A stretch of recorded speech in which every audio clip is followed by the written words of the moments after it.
কয় নবী গো, ও নবী, মরণের কষ্ট আমার দেখাইতেছেন কি লাইগা? যেই তালহার চোখের সামনে আমার মুস্তাফা নূরের নবী দাঁড়ায় রইছে। ইয়া রাসূলুল্লাহ, নবী গো, ও মায়ার নবী, যেই তালহার চোখের সামনে নবীর চেহারা মুবারক, যেই তালহা নবীরে জড়ায়া দইরা রাখছে, যেই তালহা নবীরে জড়ায়া ধরে রাখছে, আমি কেন মরণের ভয় করতাম গো নবী? এমন জীবন আমরার হালুয়া পাড়ার পাগলদের নসিব হইবনি, এমন দিদার আমরা পাবনি গো নবী। জীবনে কত ঘাটে ঘাটে মাঠে মাঠে নিশীথে রজনী দিনে রাইতে কত নবী নবী করলাম, কোনদিন তো আমরা নবী দেখলাম না।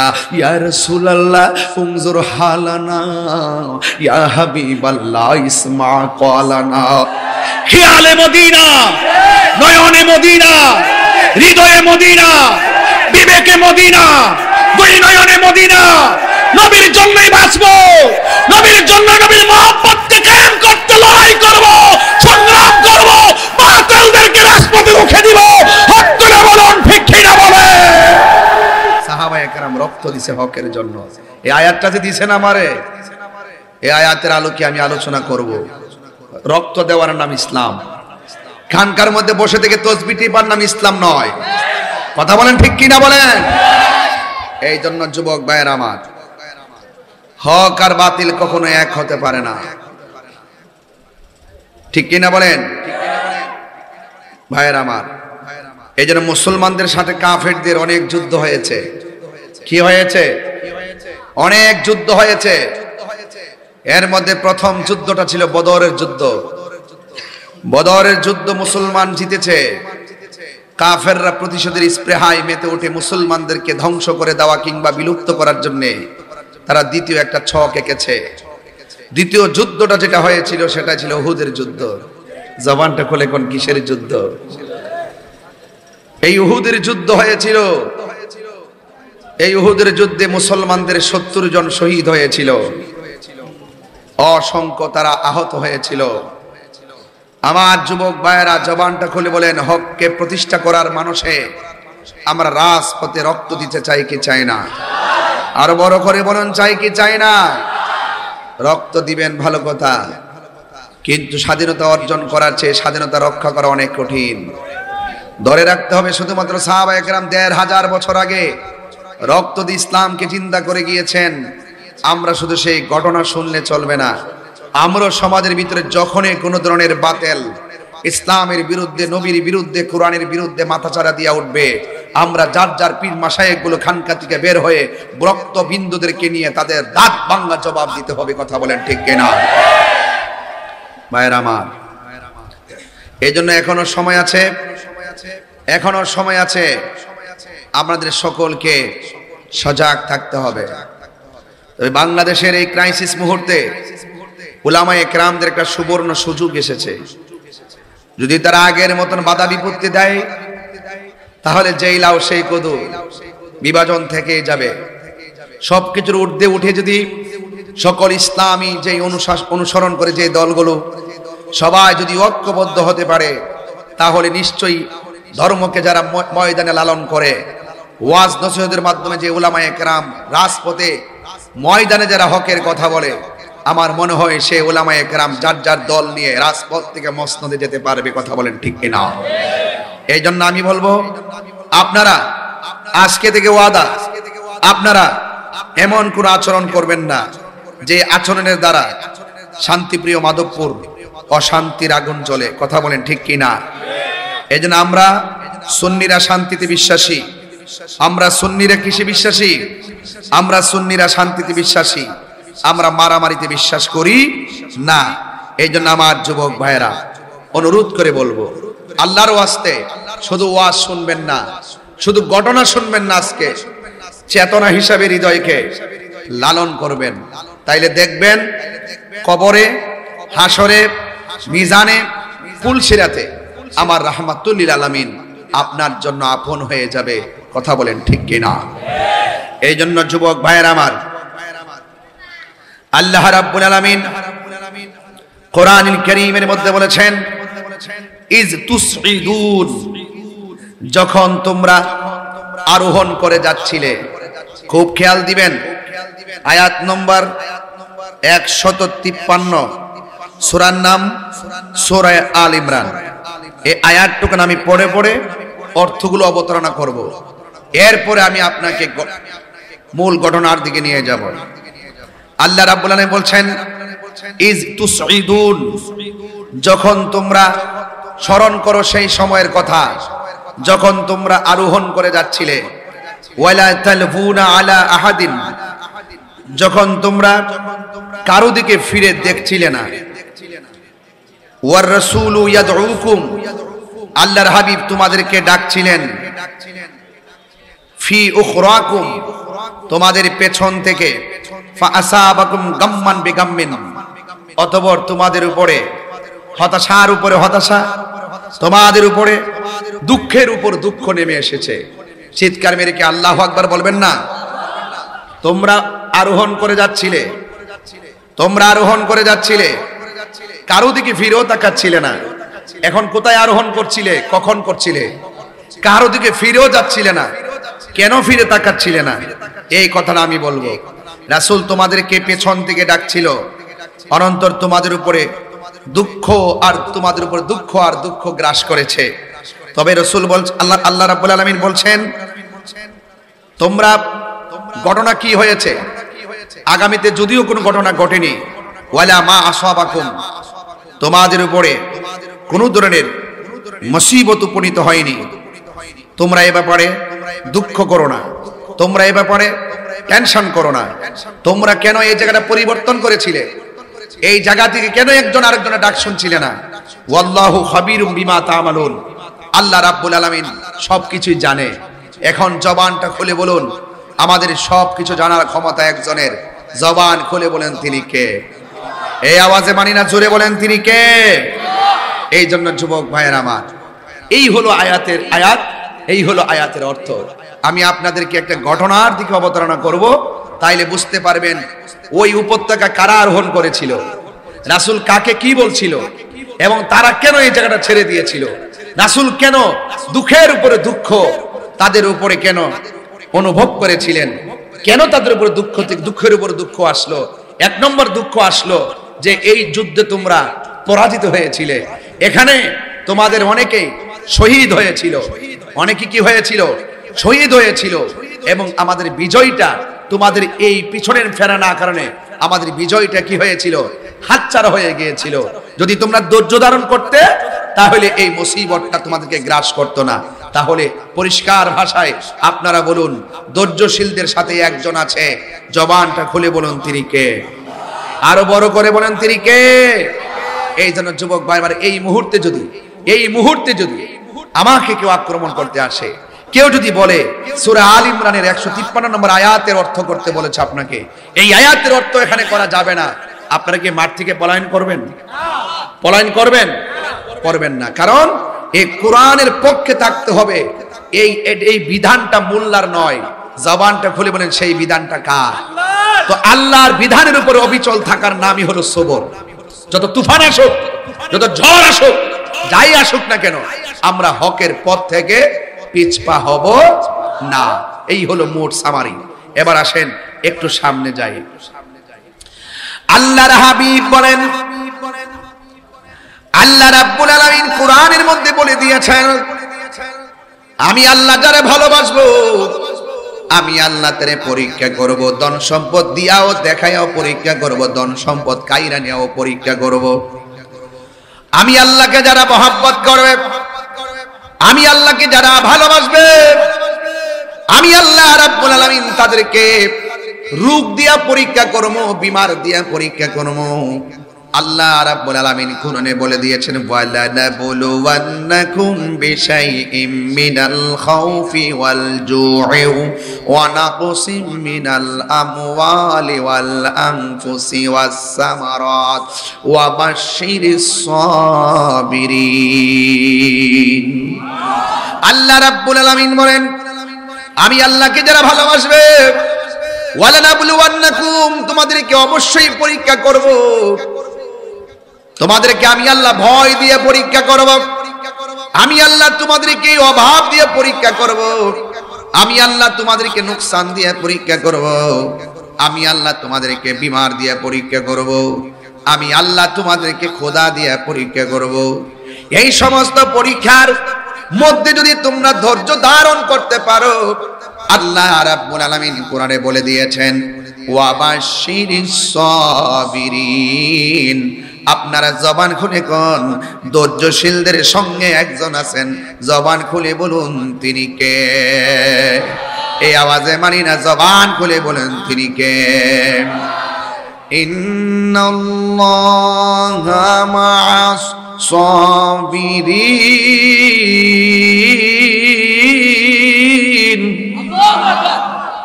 জবানটা খুলে বলেন ধৈর্যশীলদের সঙ্গে আমার আল্লাহ আছে না নাই?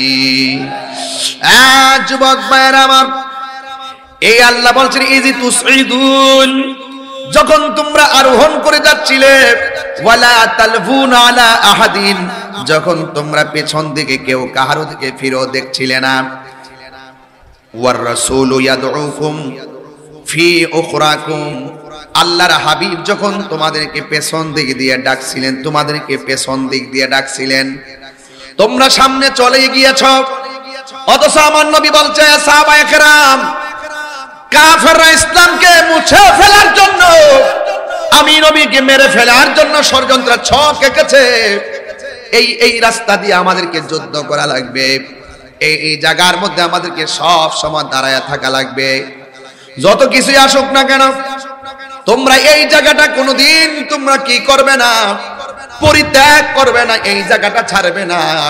তার মানে হলো সাহাবায়ে কেরাম তারা গায়েবের খবর জানে না। আমার যুবক ভাইয়েরা, আল্লাহ রাব্বুল আলামিন এর হাবিব ডাক দিয়া বলছে সাহাবারা, কাফেররা আমাকে মারতে আসতেছে, কাফেররা কোরআনের বিরুদ্ধে অস্ত্র ধরেছে, কাফেররা ইসলামের নাম নিশানা মুছে ফেলার জন্য তারা চলে এসেছে, এই পাহাড়ের মধ্যে তোমরা দাঁড়ায় থাকবা, এই পাহাড়টা কোনোভাবে পরিত্যাগ করা যাবে না। সাহাবায়ে কেরাম তো এতটুকু বুঝে না, কিন্তু আপনারা জবান খুলে বলেন আমার নবী গায়েবের খবর জানে কি জানে না?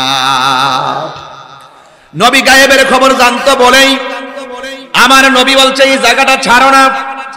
যখন সাহাবীরা ছেড়ে দিয়েছে, আল্লাহ রাব্বুল আলামিন বলছেন ফা আসাবাকুম গাম্মান বিগাম্মিন লিকাইলা, আল্লাহ রাব্বুল আলামিন কোরআনে বলেছেন এই জায়গাটা ছেড়ে দেওয়ার কারণে তাদের উপরে দুঃখের পর দুঃখ চলে এসেছে।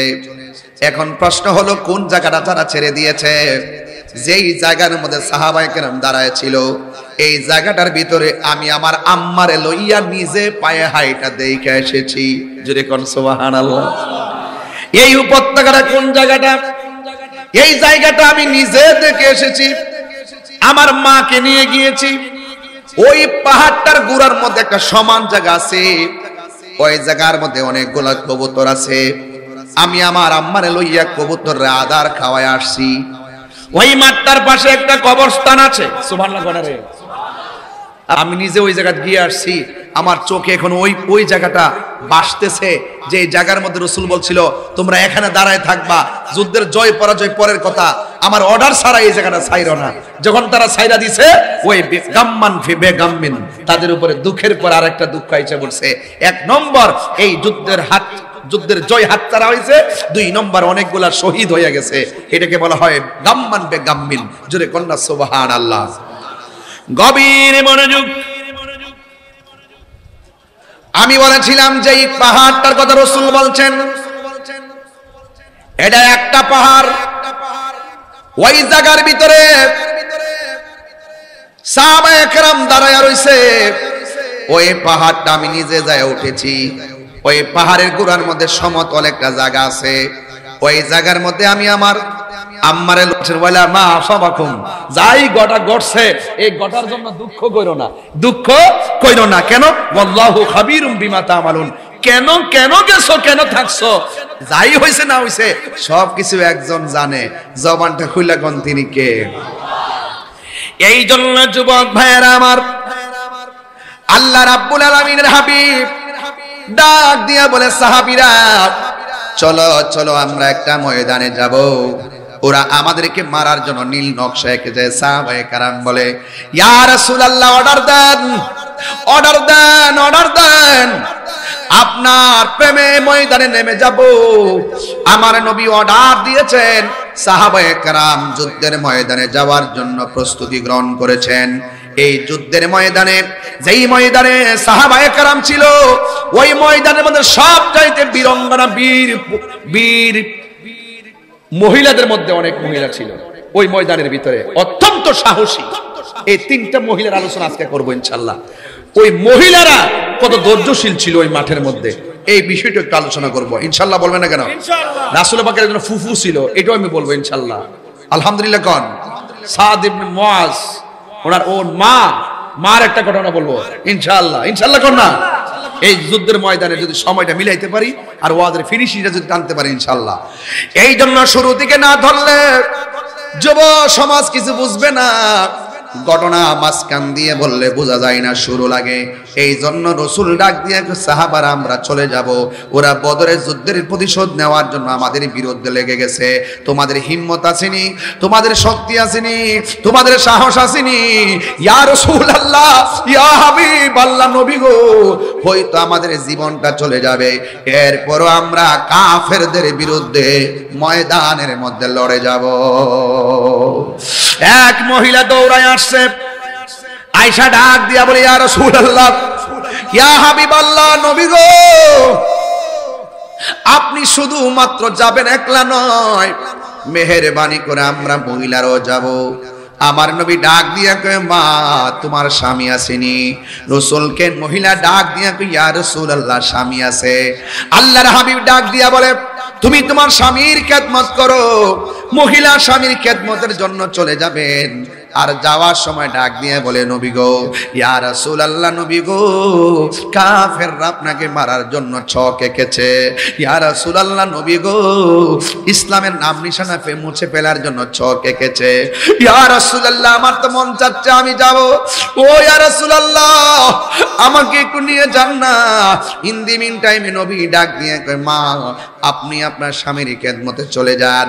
এবার মহিলাটা ডাক দিয়ে কয় ইয়া রাসূলুল্লাহ, ইয়া হাবিবাল্লাহ, নবী, আপনি যদি আমাকে স্বামীর খেদমতের কথা বলেন আমি আমার স্বামীর খেদমতে চলে যাব, কিন্তু আপনার কাছে আমার একটা চাওয়া আছে, আমার একটা সন্তান আছে, এই সন্তানটারে আপনি যুদ্ধের ময়দানে নিয়ে যাবেন। আমার নবী ডাক দিয়ে কয় মা তোমার সন্তানের তো যুদ্ধে যাওয়ার বয়স হয় না, তোমার সন্তানকে আমি নিয়ে কি করব? যুদ্ধের ময়দানে নিলে ওই যুদ্ধের ময়দানে যুদ্ধ করব নাকি তোমার সন্তান রাখবো? এবার মহিলাটা ডাক দিয়ে ইয়া রাসূলুল্লাহ, আমি জানি আমার সন্তানের নামাজের বয়স হয় নাই, আমি জানি আমার সন্তানের উপরে রোজা ফরজ হয় নাই, আমি জানি আমার সন্তানের উপরে জিহাদ ফরজ হয় নাই, এরপর আমার সন্তানটাকে সাহাবার কোলের মধ্যে রাখবেন না, আমার সন্তানটারে আপনি নবীর কোলের মধ্যে রাখবেন। নবী আমার ডাক দিয়া বলে মা তোমার সন্তানটা আমার কোলে রাখলে যুদ্ধ করতে অসুবিধা হবে। ওই মুহূর্তে মহিলাটা ডাক দিয়ে কই তারপর আপনার কোলে রাখবেন। নবী আমার ডাক দিয়ে কেন কেন? ওই মহিলাটা ডাক দিয়া বলে ইয়া রাসূলুল্লাহ, যুদ্ধের ময়দানে যাওয়ার পরে আমার সন্তানটাকে আপনার কোলের মধ্যে রাখবেন। কাফেররা যদি আপনি নবীর বুক বরাবর তীর মারে গো নবী, কাফেররা যদি আপনি নবীর সিনা মুবারকের বরাবর পাথর মারে গো নবী, ওই পাথরের বরাবর আমার সন্তানটারে ধরে দিবেন। যদিও তারা তীর মারে ওই তীরের বরাবর ইয়া রাসূলুল্লাহ, ইয়া হাবিবাল্লাহ, ও নবী গো, ওই তীরের বরাবর আমার জাদু মনিটারে দইরা দিবেন। আমার জাদু মনিরে আমি তীরের আঘাতে হারাইলেও সহ্য করতে পারবো গো নবী। আপনি নবীর বদন মুবারকে একটা পাথরের আঘাত লাগলে আমি সহ্য করতে পারবো না। আরো জোরে কোন ইয়া রাসূলুল্লাহ, এটারে বলে ভালোবাসা। লা ইউমিনু আহাদুকুম হাত্তা আসসালামু বাবা আত্তা কুনা হাব্বা ইলাইহি মিন ওয়ালিদিহি ওয়া ওয়ালাদিহি ওয়ান নাসি আজমাইন। নবীকে মায়ের চাইতে বেশি ভালোবাসতে হবে, নবীকে বাবার চাইতে বেশি ভালোবাসতে হবে, নবীকে সন্তানের চাইতে বেশি ভালোবাসতে হবে, ওয়ান নাসি আজমাইন সকল মানুষের চাইতে নবীকে বেশি ভালোবাসতে হবে। তাইলে আপনার নামটা ঈমানের খাতায় উঠবে। কথা বলেন ঠিক কিনা? নবী আমার ডাক দিয়ে বলে, মা না না, তোমার সন্তান না, তুমি যেই কথা বলেছ আমি নবী দোয়া করে দিয়ে যাই এই সন্তান যেন দিনের পথের মুজাহিদ হয়। জোরে জোরে কি সুবহানাল্লাহ বলা যাবে না? ও বন্ধুরে, ও যুবকের দল, এবার আমার নবী আপনার নবী যুদ্ধের ময়দানে গিয়েছে। যুদ্ধের ময়দানে যাওয়ার পরে এই যে মাহফিলটা করবেন, প্যান্ডেলটা কত বাই কত করবেন, মাপ নিছে কি নিছে না? কথা কয় না, কথা কয় না, কথা না। এই মাহফিলের গেট করবেন কিভাবে আর লাইটিং লাগাবেন কিভাবে, একটা মাপ আছে। কিন্তু যুবক ভাইরা আমার নবী ওই যুদ্ধের ময়দানে যাইয়া একটা রুট ম্যাপ তৈরি করেছেন। ওই রুট ম্যাপটা কি ছিল জানুনি? আমার নবী যুদ্ধের ময়দানে সাহাবায়ে কেরামদেরকে বাগ বাগ করে দিয়ে দিয়ে হুজুর আসছে না, নারে তাকবীর, নারে রিসালাত, নারে গাউসিয়া, আল্লামা সৈয়দ জুবাইর কামাল পিসা হুজুরের আগমন, নারে তাকবীর, নারে রিসালাত। এই সাউন্ডটা ঠিক করতে হবে, সাউন্ডটা ঠিক করতে হবে, সাউন্ড কণ্ঠ খায়লা একটু চিকন করে সুন্দর করে সফট করে দেবো। নারে তাকবীর, নারে রিসালাত, আমরা সুন্নাতুল ওয়াল জামাত জিন্দাবাদ, সাজুবার কামাল পিসা হুজুরের আগমন, শুভেচ্ছা স্বাগত, নারে তাকবীর, আল্লাহু আকবার।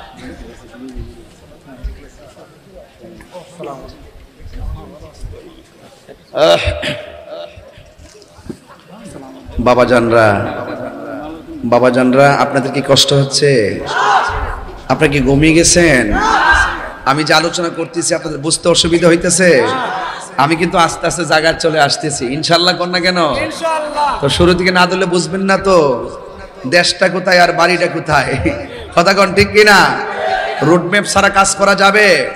আমার নবী যে নবী ছিলেন, তিনি কেমন সামরিক যোদ্ধা ছিলেন, তিনি কিভাবে শুধুমাত্র নবী যে ছিলেন নয়, রাসূল পাকের মাঝে ছিলেন সম্পূর্ণ দুনিয়ার যাবতীয় অতীত বিজাওয়ামিল কালিমে, সকল ভাষাগত যত জ্ঞান আছে সব জ্ঞান আপনারা জবান খুলে কোন রাসূলুল্লাহর সিনার মধ্যে দিয়েছেন কে? আল্লাহ। এই মনিটরে সাউন্ড দাও, গভীর মনোযোগ। আমি খন্ড খন্ড মূল জায়গায় চলে যাব। শুধু তরুণ সমাজকে বোঝার জন্য আমি ঘটনাটা তুলেছি। আমার নবী আপনার নবী ডাক দিয়ে বলে, চলো। নবী আমার যুদ্ধের ময়দানে চলে গিয়েছেন। যুদ্ধের ময়দানে যাওয়ার পরে আমার নবীও ময়দানে রুটম্যাপ করেছেন, কারণ আমার নবী হলো গায়েবের খবর দেন ওয়ালা। কথা বলেন ঠিক কিনা? নবী আমার ডাক দিয়া বলে, সাহাবারা তোমরা এই পাহাড়ের মধ্যে থাকবে, যতক্ষণ যুদ্ধ চলবে তোমরা থাকবে। এই ময়দানটা, এই মাঠটা তোমরা ছাড়বা না, এই পাহাড় থেকে তোমরা নড়াচড়া করবা না। ওই দিক দিয়ে কাফেররা সিদ্ধান্ত নিয়েছে, যাই করি না না করি আমার নবীকে যেই কোনো ভাবে শেষ করে দিতে হবে। আপনারা জবান খুলে বলুন, নবীকে রক্ষা করার মালিক কে? আর জবান খুলে কোন কে? নবীরে মারার জন্য যখন নবীর সিনা মুবারকের দিকে তীর ধরেছে, এই হালুয়া পাড়ার বেড়ায় ও যুবকের দল নবীরে তীর ধরেছে, ওই সময় আমরা থাকলে তীরের বরাবর আমাদের বুকটা পাইতে দিতাম।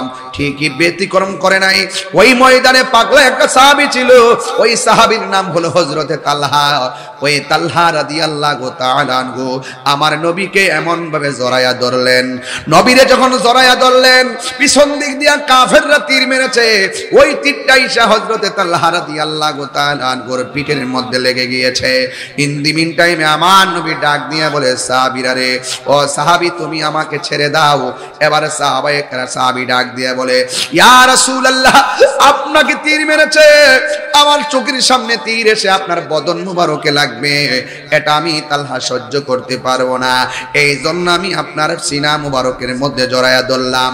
আমার নবী ডাক দিয়ে বলে, তালহা, এত বিশাল বড় বিষের তীর তোমার পিঠের মধ্যে লেগেছে, তুমি কি ব্যথা পাও না?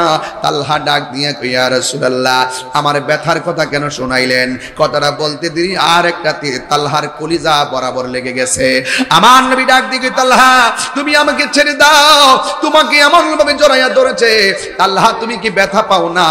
কথাটা বলতে দেরি মাথার মধ্যে একটা পাথর দিয়ে মাথাটা ছিটটা গেছে। এবার আমার নবী ডাক দিয়ে কই, তালহা, তুমি আমারে জড়াইয়া দইরা এমন কষ্ট করতেছো, তুমি আমাকে মেহেরবানি করে তোমাকে ছেড়ে দাও। ইয়া রাসূলুল্লাহ, আমি আপনাকে ছাড়বো না, আমার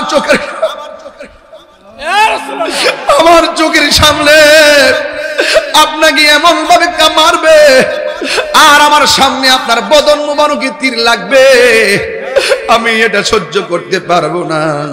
ইয়া রাসূলুল্লাহ, ইয়া হাবিবাল্লাহ, নবী গো, আমার বেয়াদবি মাফ করবেন, আমাকে বেয়াদবি মাফ করবেন, আমি তালহা সহ্য করতে পারবো না। জন্ম আমার নবীর যুগে হলে কেমন হতো, জন্ম আমার নবীর যুগে হলে কেমন হতো, দুনয়নে রাসূল পাক দেখিলে কেমন হতো, দুনয়নে দেখিলে কেমন হতো, জন্ম আমার নবীর যুগে হলে কেমন হতো, আসিত বেশে হজরতে বেলালের মধুর আজান, সে আজানে ছিল এমন প্রেম মুগ্ধ রহমান, আসিত ভেসে হজরতে বেলালের মধুর আজান, সেই আজানে ছিল এমন প্রেম মুগ্ধ রহমান, দয়াল নবীর পিছে নামাজ পড়লে কেমন হতো, দয়াল নবীর পিছে নামাজ মন হতো,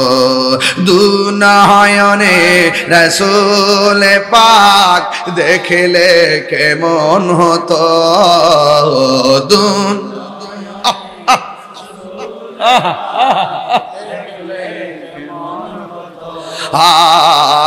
জন্ম আমার নবীর যুগে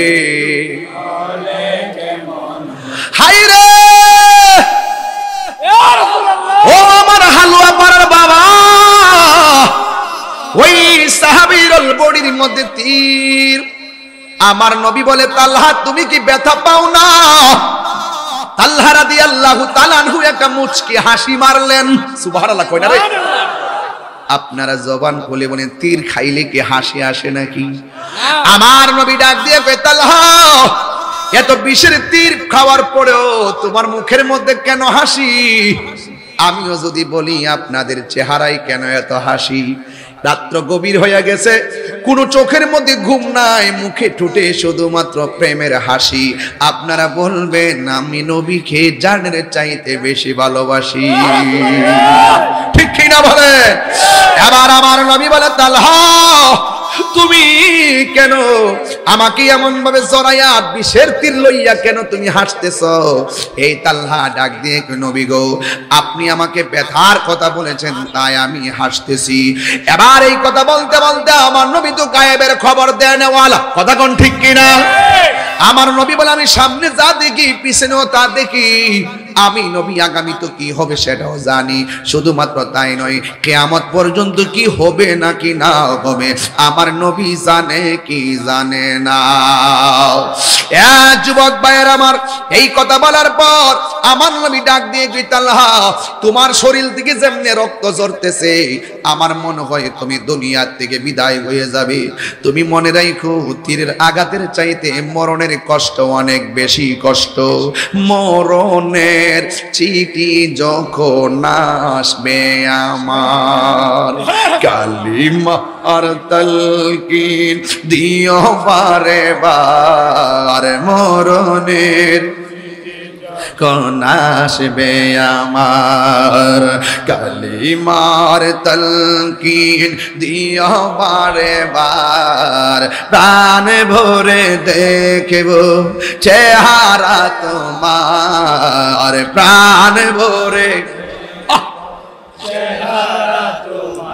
আর ডেকে নাও রওজা তোমার, রাসূলুল্লাহ কি উপায় হবে আমার, তোমার দেশে যাই কত আশিকান, দম পড়ে আছি বাংলায় তান, তোমার দেশে যাই কত আশিকান, এও দম পড়ে আছি বাংলায় তান, যেতে পারলাম না আমি দেশেতে তোমার, যেতে পারলাম না আমি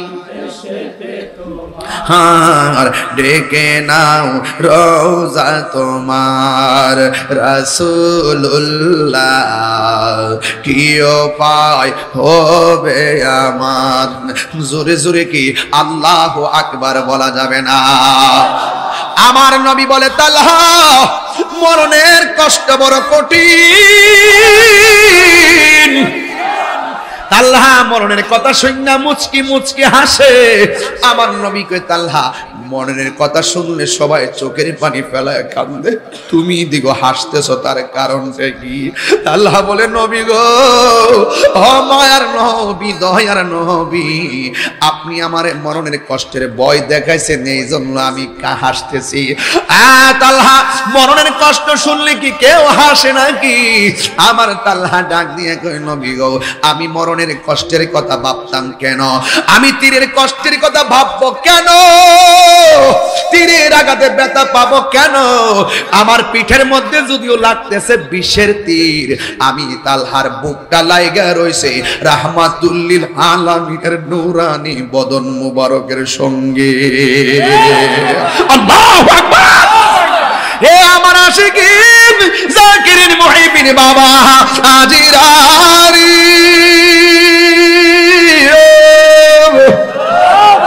আমার নবী ডাক দিয়ে কই, তালহা তুমি যে বিষের তীরের আঘাত পাও না, তোমার বুকটা আমার সিনা মুবারকের সঙ্গে লেগে আছে। ও তালহা, তোমার যদি মরণ হয়, তীরের আঘাতের চাইতে মরণ যন্ত্রণা বড় কঠিন। তালহা আরো আগের চাইতে বেশি বেশি মুচকি মুচকি হাসে। আমার নবী বলে, মরণের কথা শুনলা তুমি কেন হাসতেছ?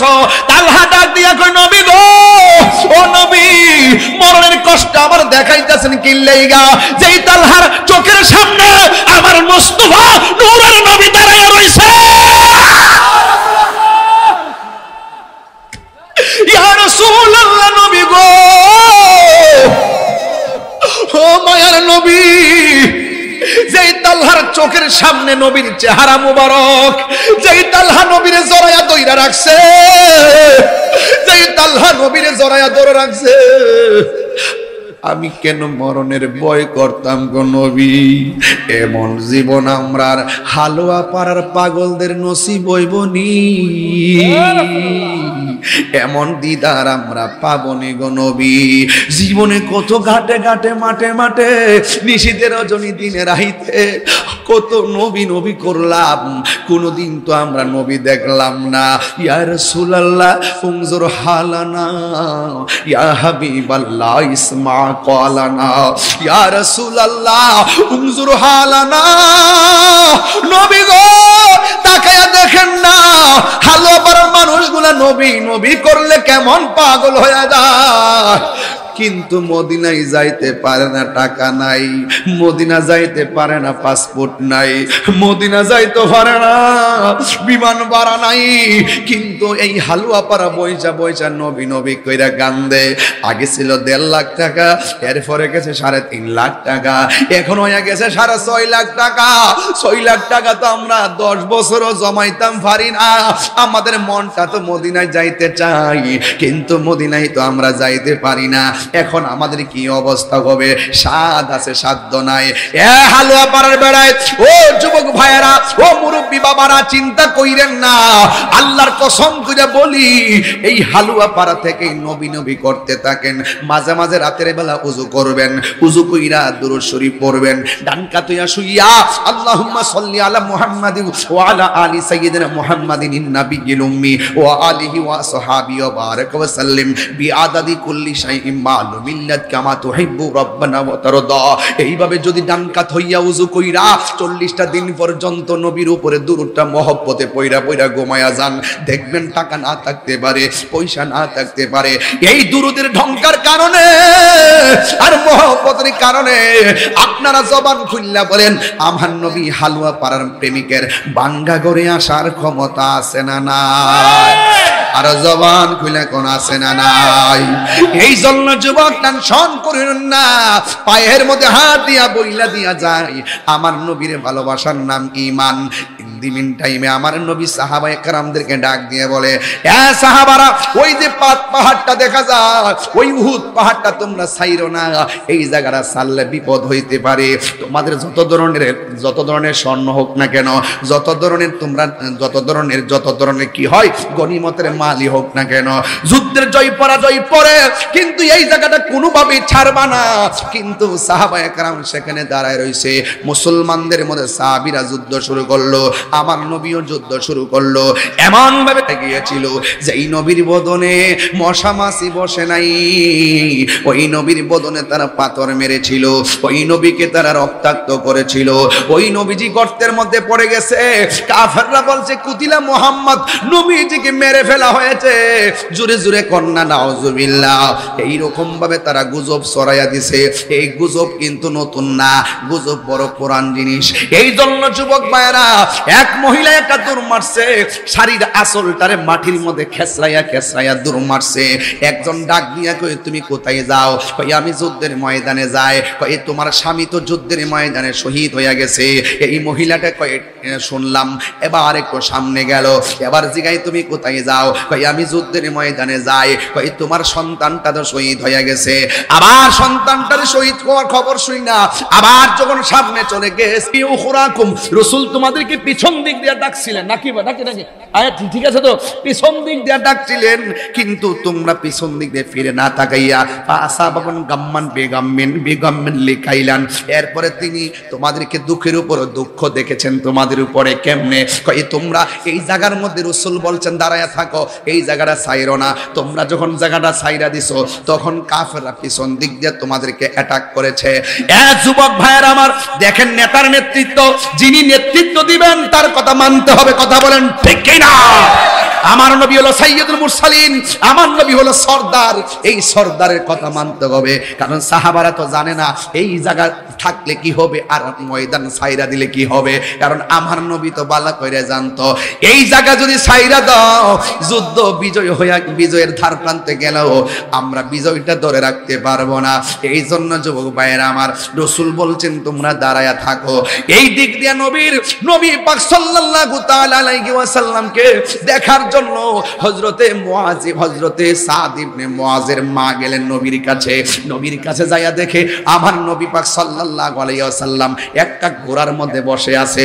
সাদ ইবনে মুআয রাদিয়াল্লাহু তাআলা আনহু বলতেছেন, তিনি বলতেছেন ওই সাদ ইবনে মুআযের আম্মা জান ওই সাদকে দেখার জন্য, নবীকে দেখার জন্য দৌড় মারছে। ওরা বলছে, কুতিলা মুহাম্মদ, নবীজিকে মেরে ফেলা হয়েছে। সাদ ইবনে মুআযের আম্মা বলেন, আমি যুদ্ধের ময়দানে গিয়েছি, যায়া দেখলাম আমার সন্তান সাদ কেমন সৌভাগ্যবতী মা, যেই মায়ের সন্তান রাহমাতুল লিল আলামিনের ঘোড়ার লাগাম দইরা টানতাছি। আর জোরে কন্যা সুবহানাল্লাহ। আরে বাবা, এমপির পিএস হইলে কত গেটআপ, মন্ত্রীর পিএস হইলে কত গেটআপ, উপদেষ্টার সহকারী উপদেষ্টা হলে কত আয়োজন, কিন্তু যে নবী পাকের গোড়ার রশিটা দইরা টানতাছে রে, আপনারা জবান খুলে কোনে সাদের মূল্য কি কম না বেশি? মুআজ ইবনে জাবাল রাদিয়াল্লাহু তাআলা আনহু আম্মা জান যাইয়া দেখে সাদ ইবনে মুআজ রাদিয়াল্লাহু তাআলা আনহু আম্মা জান যাইয়া দেখে সাদে নবী পাকের ওই রশিটা দইরা দইরা টানতেছে। এবার নবীজি ডাক দিয়া কে আপনি কেমন আছেন, এবার ডাক দিয়া বলে নবী গো, ও মায়ার নবী, আমার সন্তান আপনার উটের গোড়ার লাগাম টানতেছে, আমি শুনেছি তারা আপনাকে আঘাত করেছে, কিন্তু আমি যাইসা দেখতেছি আপনি ভালো আছেন, এর চাইতে বড় শান্তি আর কিছুই নাই। কথা কোন ঠিক কিনা? আমার নবী ডাক দিয়ে কি মা, ও মা, দৌড়াইয়া যান যারা শহীদ হইছে এদেরকে, এদের পরিবার রেজায়া সান্ত্বনা দেন। কি সান্ত্বনা দিব?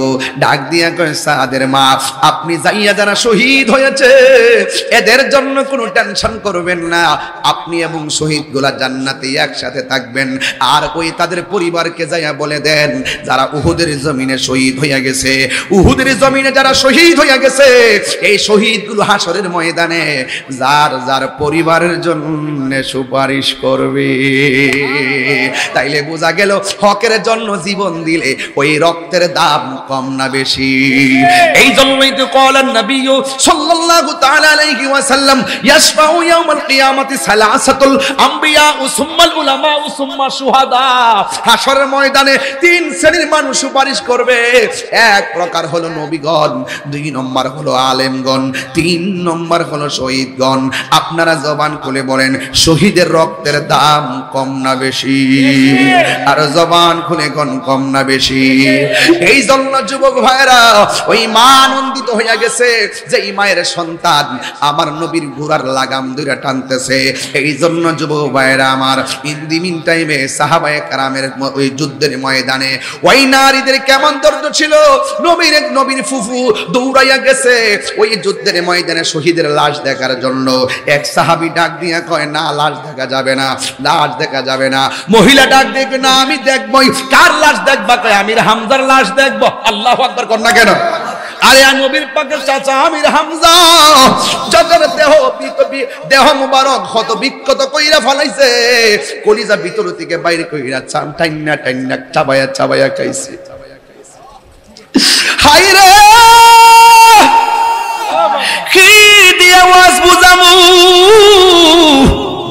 মহিলা ডাক দিয়াকে আমি হযরতে আমির হামজা রাদিয়াল্লাহু তাআলা আনহুর লাশটা দেখবই দেখবো। সাহাবা বলছে না, দেখা যাবে না।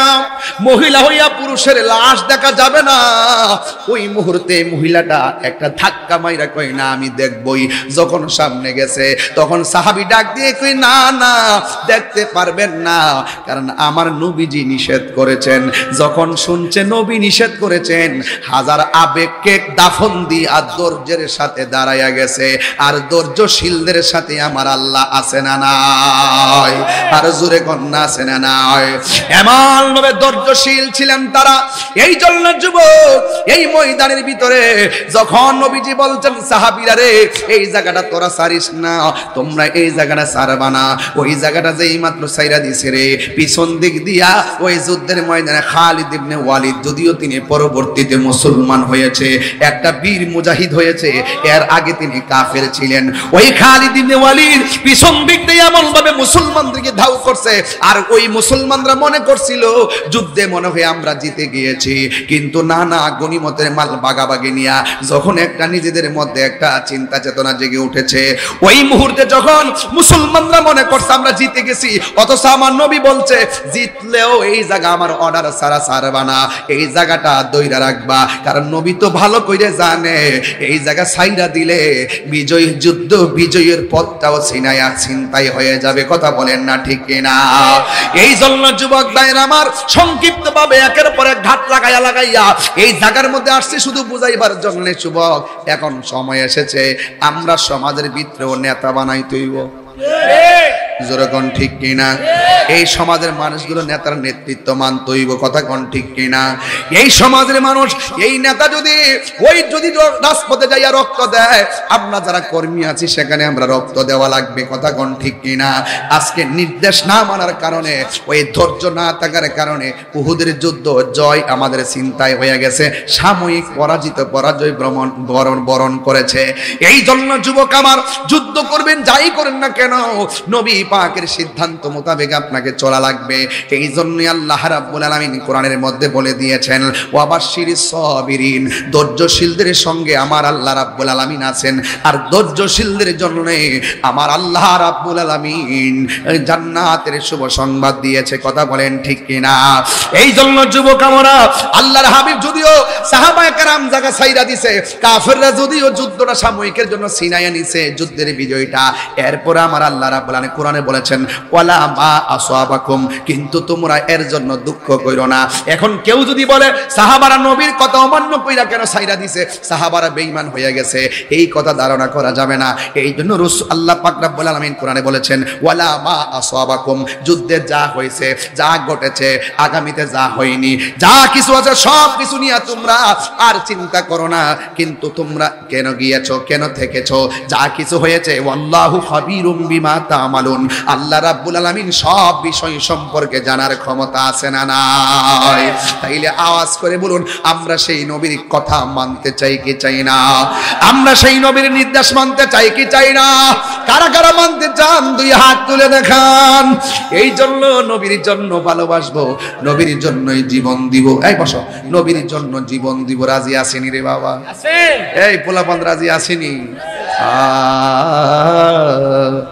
এই রহে রাসূল তোমায় ভালোবাসি, অন্তরে শুধুই মুখে না,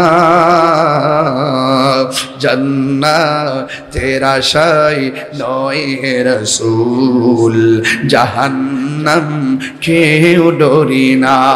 মানলে মানার মতো মানতে হবে। কথা কোন ঠিক কিনা? ধরলে ধরার মতো ধরতে হবে, ভালোবাসতে ভালোবাসার মতো ভালোবাসতে হবে। আমরা রাসূলকে জান দিয়ে ভালোবাসি। ধ্যানে মদিনা, আওয়াজ হয় না, ধ্যানে মদিনা, খেয়ালে মদিনা, নয়নে মদিনা, হৃদয়ে মদিনা, বিবেকে মদিনা,